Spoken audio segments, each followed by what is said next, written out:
Right, you've waited long enough, and it's finally time for the manual swap.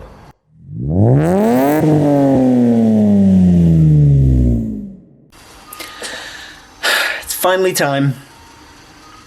I've got all the pieces that I need, and it's time to swap that manual into the IS300. So I'm going to go through all the parts today. Just let you know the plans have obviously changed a little bit, as you've seen in the last video, but it's finally getting done. It's a temporary one, you know, maybe a year or two, but it's manual because I'm sick of that automatic gearbox. So I'm not going to waste any more time. Let's just jump into all the parts. I'll give you a full rundown of everything that's going to happen. This video is literally just going to be telling you what the plan is, and all of the parts, where you can buy them if you want to do this yourself. It's going to be a UK sort of thing, but I'm pretty sure you can manage to do this same swap in the US. You might have to use the W55 or the AZ6, but you can get it done. So let's start with the most obvious component, that is the gearbox itself. So I have gone for a J160 gearbox. And it looks like this. It's basically the same as an AZ6 that you find in an S15, but the J160 is used in the IS300.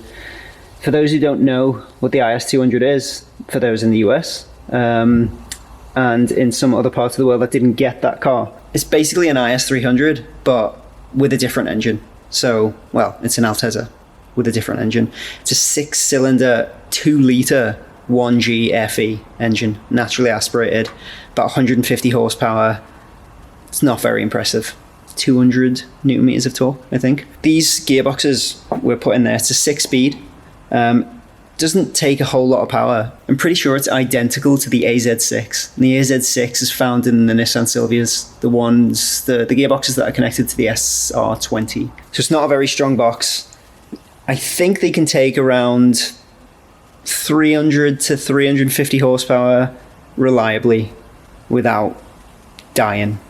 But that remains to be seen. We'll see. It'll be fine in the stock IS300. 210 horsepower isn't very much. I think it's torque that breaks these, if anything else, because they're used in 4-cylinder engines or a 4-cylinder application usually, and we're putting it in a 6-cylinder application, so there's going to be quite a little bit more of torque going through there.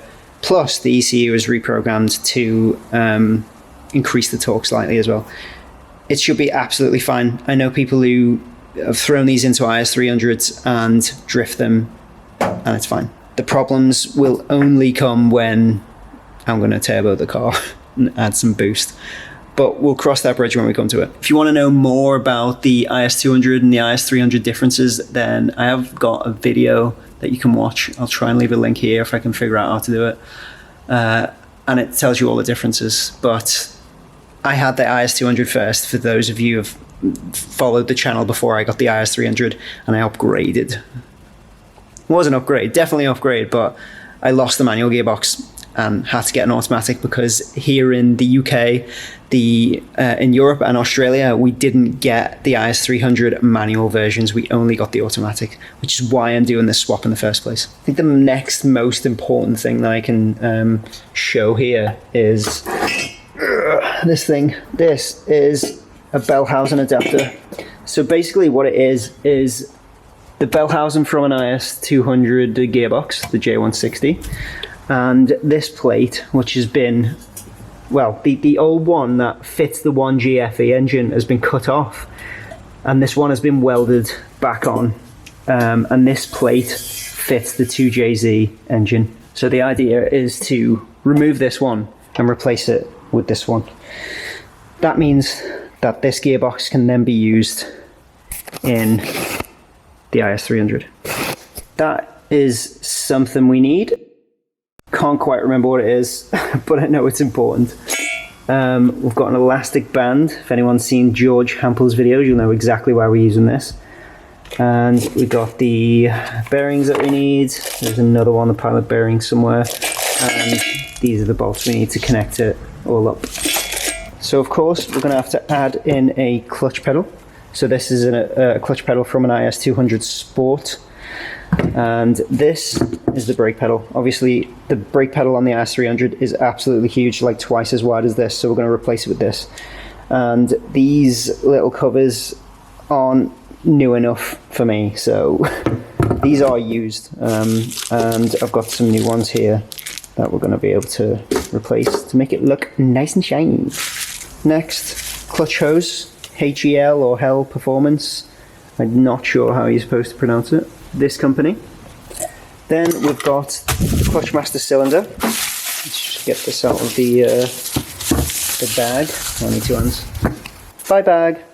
Brand new Clutch Master cylinder from amayama.com, all the way from Japan. And then we've got the slave cylinder. So the slave cylinder is also brand new. I thought there is one on here and it works just fine on the new gearbox that's going in, but I thought if I'm going to replace everything anyway, I might as well just go as brand new for everything that I can. When it comes to the Clutch Master cylinder, there is a reinforcement plate that you can get from Source Performance. I'll link everything you need in the description below, apart from the gearboxes. I got that from eBay. So this reinforcement plate just makes it a little bit more secure when we drill through the firewall to connect this up. I'm not sure which side it goes. I think it goes on this side, or I don't know if it goes. We'll find out, but I'll have to ask Mark about that. Then we've got a new filler plug for the gearbox, because I hear that they might be a bit rounded or chewed sometimes, so if not, we'll use it anyway. Got some Loctite for the flywheel bolts, whatever that, 271. It's red, Loctite red, even though it's green on the front. At least I hope so. This is a Super Pro bush mount thing. Basically it's a little triangle bush and it goes right here, and it's supposed to stiffen up the gearbox and just make it feel a little bit better. So we got this from Source Performance as well. We have many long extensions, 1/2-inch ones, because I know from the advice of Mark and Martin that you've got to trail a big chain of these just to be able to get the bolts out of the old one and put the new one in. We have got a gold Mishimoto shift knob. This is all part of a theme that I'm going for, as well as the purple bride shift gaiter or shift boot. Not 100% sure on this yet. I'm still figuring out what I want to do with the interior.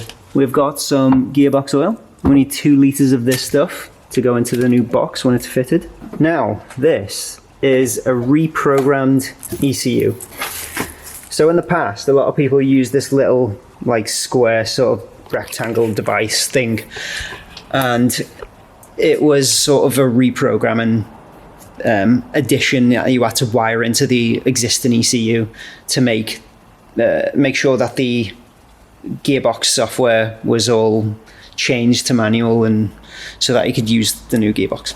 Now you actually send this away to the same guy and he'll reprogram it for you.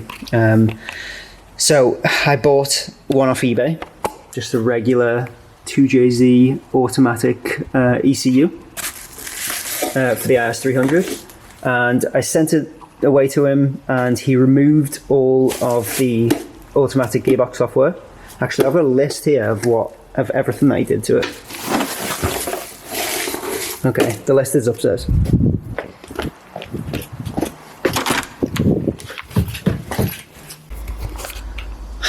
Right, I lost it, so I had to print another one off. But here we go. So remove auto gearbox software, raise the RPM limit to 7K. I think it's at 6450, around there now. I think that's what it is stock. Remove secondary lambda sensors. I have no idea what that means, but I just trust Chris because he knows what he's doing. Increase torque and retain proper ACIS and VVTi functionality. He has a video about this. I'll link it in the description so you can go and check out what all this means.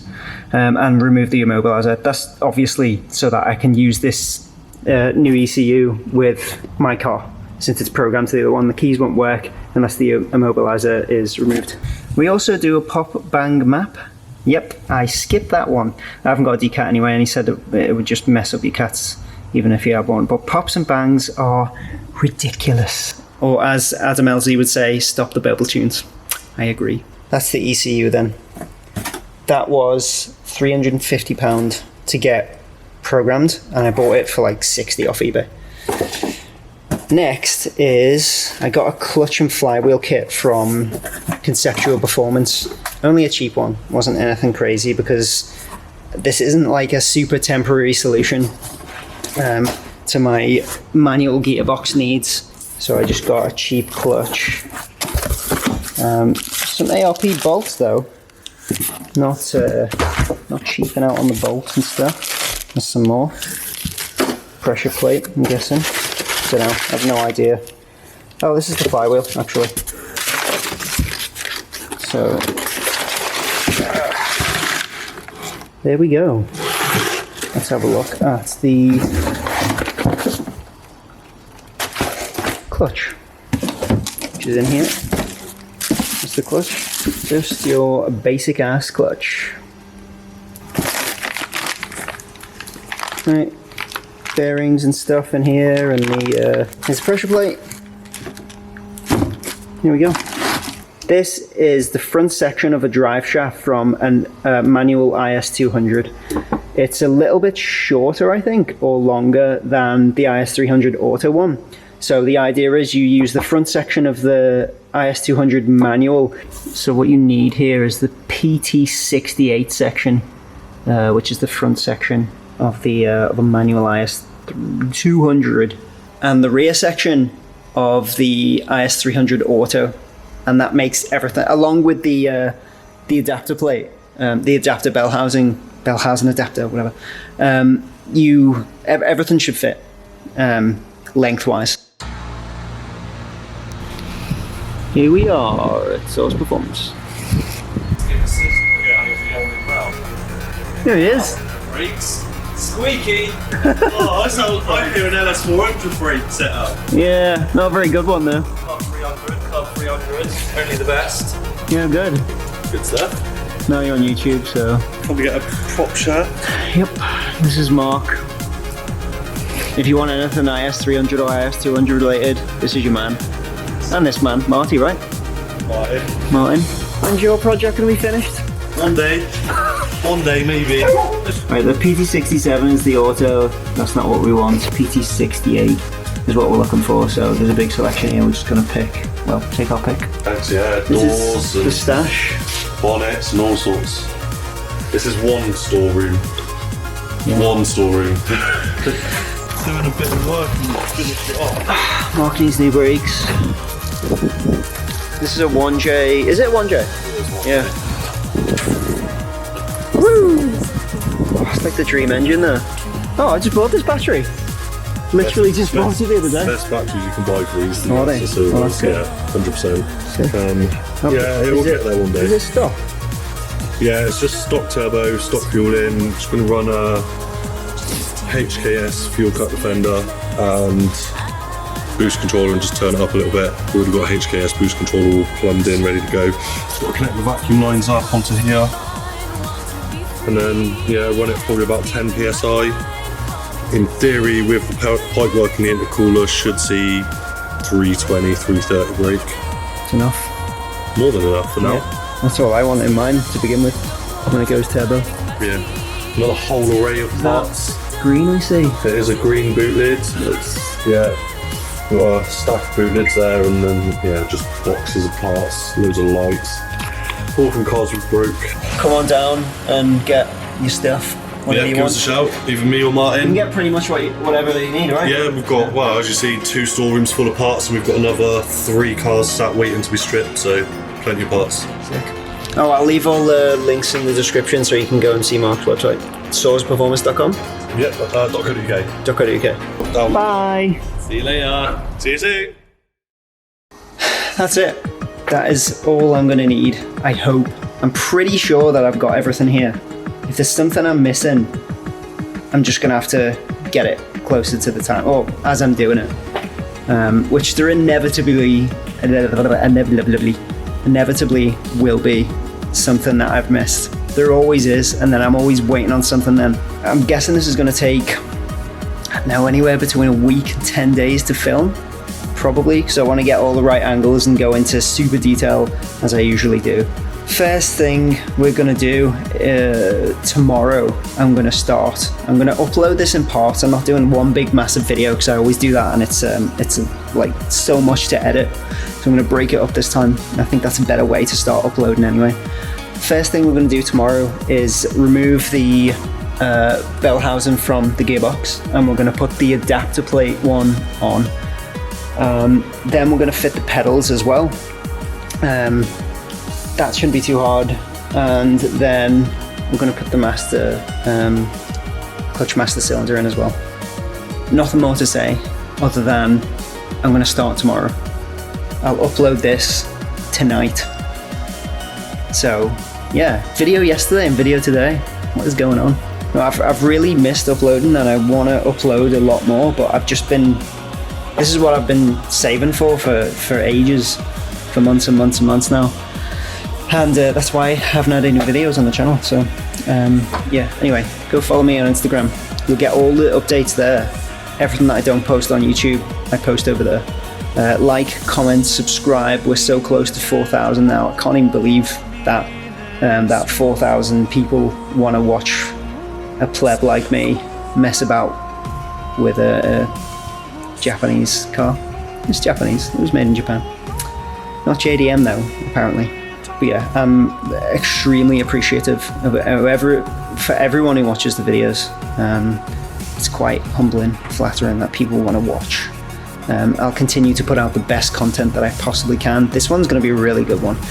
I'm really looking forward to filming everything super detailed and letting people know exactly what's going to go on in the process, because every time I watch a video, and the reason I put so much detail into my videos is because when I watch someone else's and I want to learn how to do something, or I want to know the process, and they miss massive steps out, they skip things that are so important, and you're just left wondering, what the hell am I supposed to do? That really annoys me. So that's why I put so much effort into making things detailed. Sometimes the camera angles aren't the best, and yeah, I apologize for that. I'm trying to do, everything I can with what I've got. I just have my camera and a driveway, so no other fancy equipment. Hopefully someday I'll get a place to work on the car with lift and some more space indoors, so that the rain doesn't stop me. I'm praying that over the next week it doesn't rain, but we'll deal with it, and we'll be under the car anyway a lot of the time, so even if it's raining, I'll probably be out here doing it. Okay, thanks for watching. I'll see you in the next video, where we're going to start the long-awaited IS300 manual swap. Cool. Peace. Bye.